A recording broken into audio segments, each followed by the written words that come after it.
One thing that I try and emphasise in my course, and I'll say it here as well, is as people who are doing benefit cost analysis, often for other clients of various sorts, then I think that we should have a couple of clear aims that relate to making the BCA as useful as possible and ensuring that we're doing it in a way that has high levels of integrity and credibility. So the first aim that I think we should have is for us as analysts to be as honest and accurate in our estimates of the benefits and costs as we can be. And in some ways that's just self-interested because it's a way of building credibility and ensuring that people will trust the advice that we give. And another aspect of that is that it helps the decision makers that we're advising to achieve the best outcomes. We ought to hope that we can give them information that will help them make the best possible decisions or achieve the best possible understanding of the merits of a particular project, whether that be ex ante or ex post. And then another aim that I think we should do, it's sort of in the spirit of helping decision makers make the best decisions that they can, is to help them determine the robustness of the results. So I think this is underdone. I think this is underappreciated as an important role for BCA. And to me, particularly for ex-ante decision making of whatever type, this is almost the most important element of what we're doing and why we're doing it. And it specifies really, if you agree with this as the role for a BCA analyst, it sort of says a lot about the way we should be conveying the results and the sorts of results that we should be trying to convey and the way we should approach sensitivity analysis and communication and so on. So I will talk about that a bit more later on. But obviously, if the information that we convey is that this is a project, this is a set of results which is not very robust, small changes to the inputs would mean large changes to the BCR, or it would mean that the net present value would flip from being positive to negative, for example, then that's pretty important for decision makers to know, and it means that they can have less confidence in their decisions to fund a project or go ahead with a project. Okay, so as I've just highlighted a minute ago, my sort of philosophy of doing a BCA is that the aims of the analyst should to be as honest and accurate as possible and to determine the robustness of results. And over-optimism can be a major problem for both, really, because, well, particularly for honesty and accuracy. Clearly, if the information that we're getting to feed into the BCA is too optimistic, then you're not going to be accurate. But it can also be difficult in you forming, well, it means that if you've got some information that's not accurate or is over-optimistic, then it might be not very robust, the results that you're delivering up. There's two reasons why the results, or by the inputs that you might get, the information that you might collect to go into a BCA might be over-optimistic.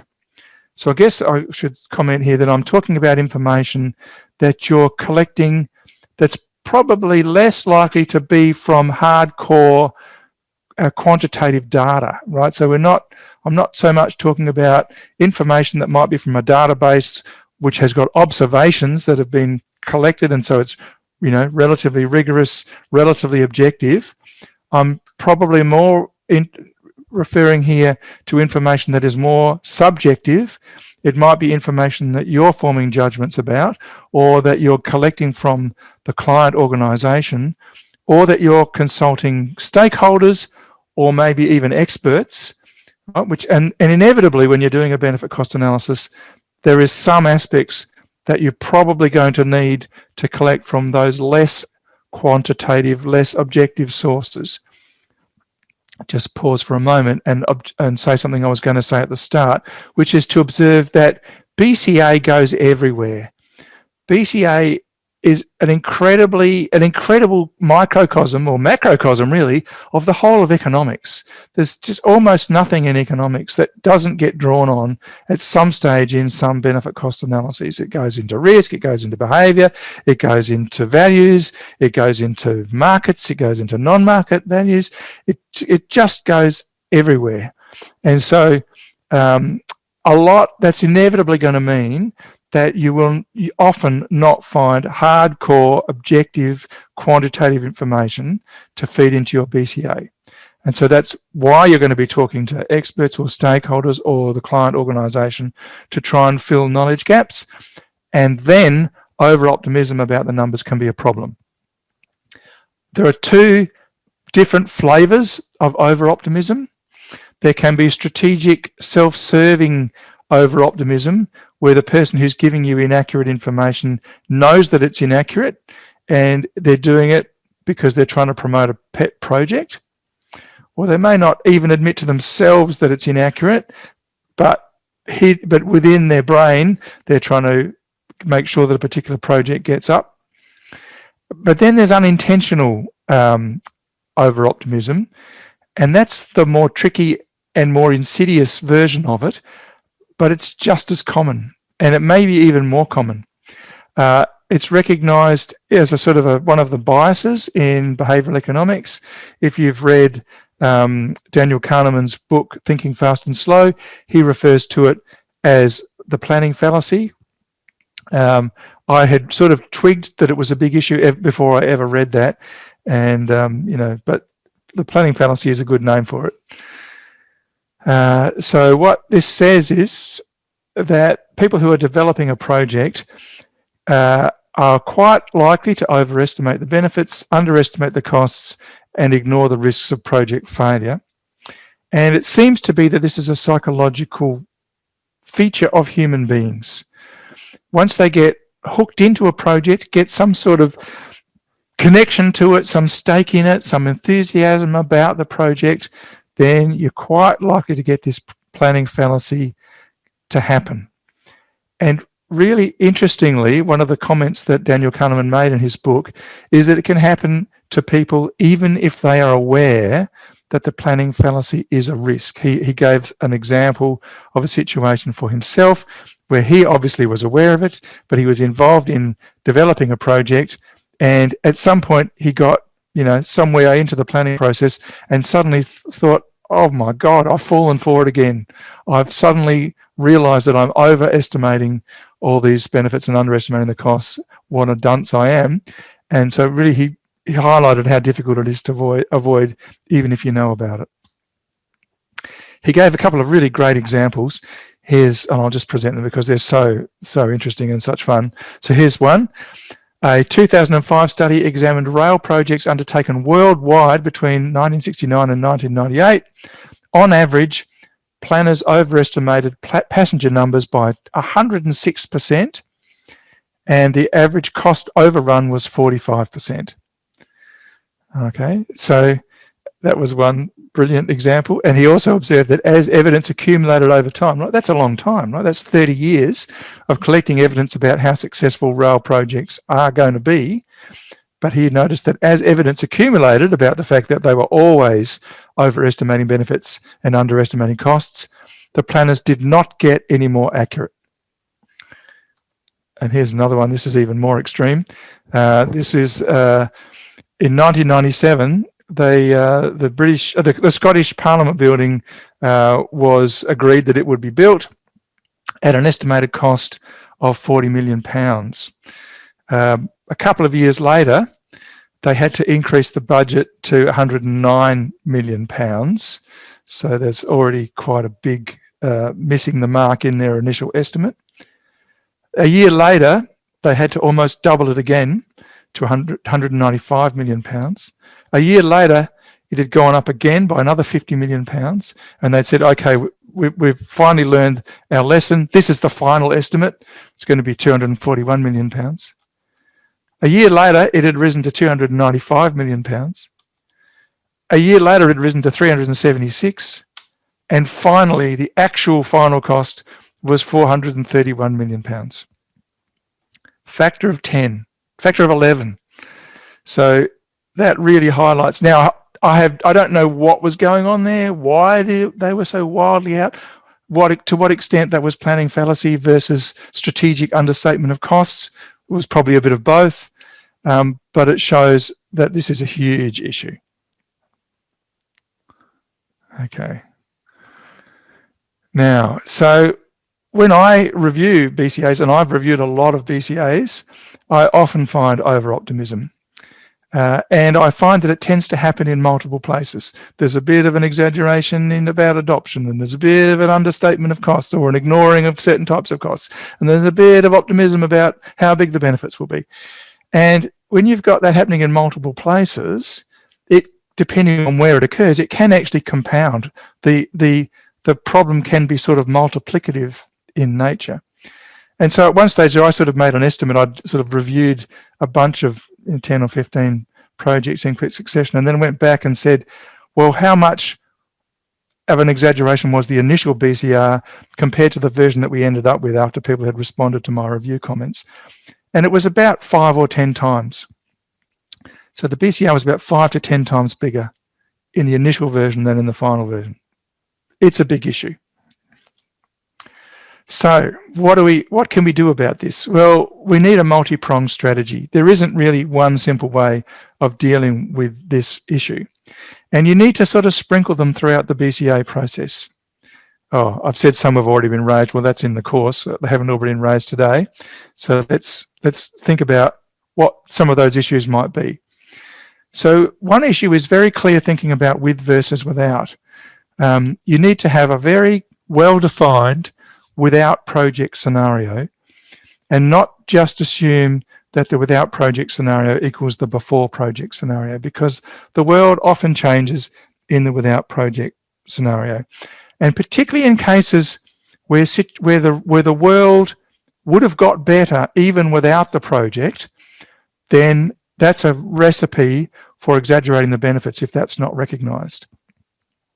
Another one is a case where people don't properly recognise what would have happened in the without project scenario. And a classic is a case where, so here's one that I reviewed. I looked at a benefit cost analysis of planting trees for urban amenity, and the people who did it wanted to include the release of oxygen from the trees as a benefit. And the way they valued that benefit was by valuing oxygen at the cost of releasing oxygen from bottles, from flasks. And so this was a massive exaggeration of the benefits, because there was no way that in the absence of the project of planting trees, that oxygen was ever going to be released from bottles to provide that oxygen.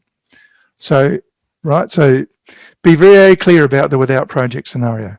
Would things actually improve anyway? Double counting, is a common problem. I'm going to talk a bit more about double counting later on, probably. But we can get it, particularly if there are multiple benefits from a project. It can be a hazard that there could be those multiple benefits might occur. There might be multiple methods that you've used to estimate the benefits, particularly when we get into non-market valuations, and the same benefit might occur in the multiple benefits. So you might do a hedonic pricing study, and you also might do a choice experiment. And if so, you've really got to worry about whether the same benefit is cropping up in both of those. Another problem is if the benefits have been really vaguely defined, then it's easy to get double counting. And the classic is if you've got increased land value, then it's very common for people not to realise that the increased land value already reflects other benefits. And so don't throw in the other benefits as well as the increased land value. So it's important to take a conservative approach to avoiding double counting. Project effectiveness, use best available evidence, be realistic about the effectiveness of the project, really critically evaluate cause and effect. Think about the chain of cause and effects that would need to be in place to get from the actions or the policies or the project that you're evaluating through to an outcome, right? If you think about an environmental project that is about changing people's behaviour, then you've got to do the project. The project has to change people's behaviour. The change in people's behaviour has to change an outcome in the real world, and the change in the outcome in the real world has to be valued by people in the real world. So there's a sort of at least a 4-step process, and so it could break down at any of those steps, right? So recognise that and think about what's the chances of it breaking down at any one of or more than one of those steps. Another one is about including job creation in a project. Again, I'll come back to this probably. And people tend to overestimate the value of job creation because they ignore the fact that people were already doing things when they were unemployed and that those things did not have no value. Okay, so we might talk about that in a bit more depth later. A really important one is transparency and review and being balanced. So don't only rely on advocates for advice on parameters. Be transparent about assumptions and sources, which then encourages a conservative approach. If you know you're going to be transparent and you know that other people are going to look at your assumptions, you're probably going to be more conservative about what you assume anyway. And also, being transparent facilitates independent review, which is really important. In my view, every substantial project that is evaluated by benefit cost analysis, there should be an independent review of the benefit cost analysis, unless it's a really small project and it's not worth it. And then another one is, if you're collecting information from a group of experts or stakeholders, then adopting a formal elicitation process, such as the idea process, and there are several others as well, that can really help to reduce bias. Actually, so they work in a way that is really designed to reduce the bias in the information that they give you. Okay, cost, risk and behaviour. Make sure you cost everything. Explicitly estimate project risks. I think a reason why sometimes projects why the benefits of projects are underestimated is that there isn't a process of saying, well, how could this project fail? And there are a number of ways, and I'll talk about them later. So do that in a thorough way, and be realistic about participation, compliance or adoption, and adopt a consistent approach when comparing projects. All right. To finish up, there's a couple of other ways that are commonly used. So I guess what I've said so far amounts to saying, confront the over-optimism directly. Actually talk about the risk of over-optimism and do a number of things to try and stop over-optimism from happening, right? So that would be my preferred approach, and make people be aware of it as a risk. Another approach, which is probably more common in reality, is for people to say, analysts to say, well, I'm aware that there could be over-optimism, so what I'm going to do is make it more difficult for my BCA to pass some sort of hurdle. So you could go for a higher benefit cost ratio and say, I'm not going to accept any project unless it's got a benefit cost ratio of at least 2 instead of 1. Or another one that I think probably occurs quite a bit is people using a higher discount rate than they probably should, and built into that is a recognition that it's sort of reducing future benefits to compensate for over-optimism. I think that those two are both sort of sledgehammer approaches. If you're not doing the other things that I've suggested, they're probably better than nothing, but my view is that they're not as good as addressing over-optimism directly and using realistic benchmarks for BCR and realistic discount rates.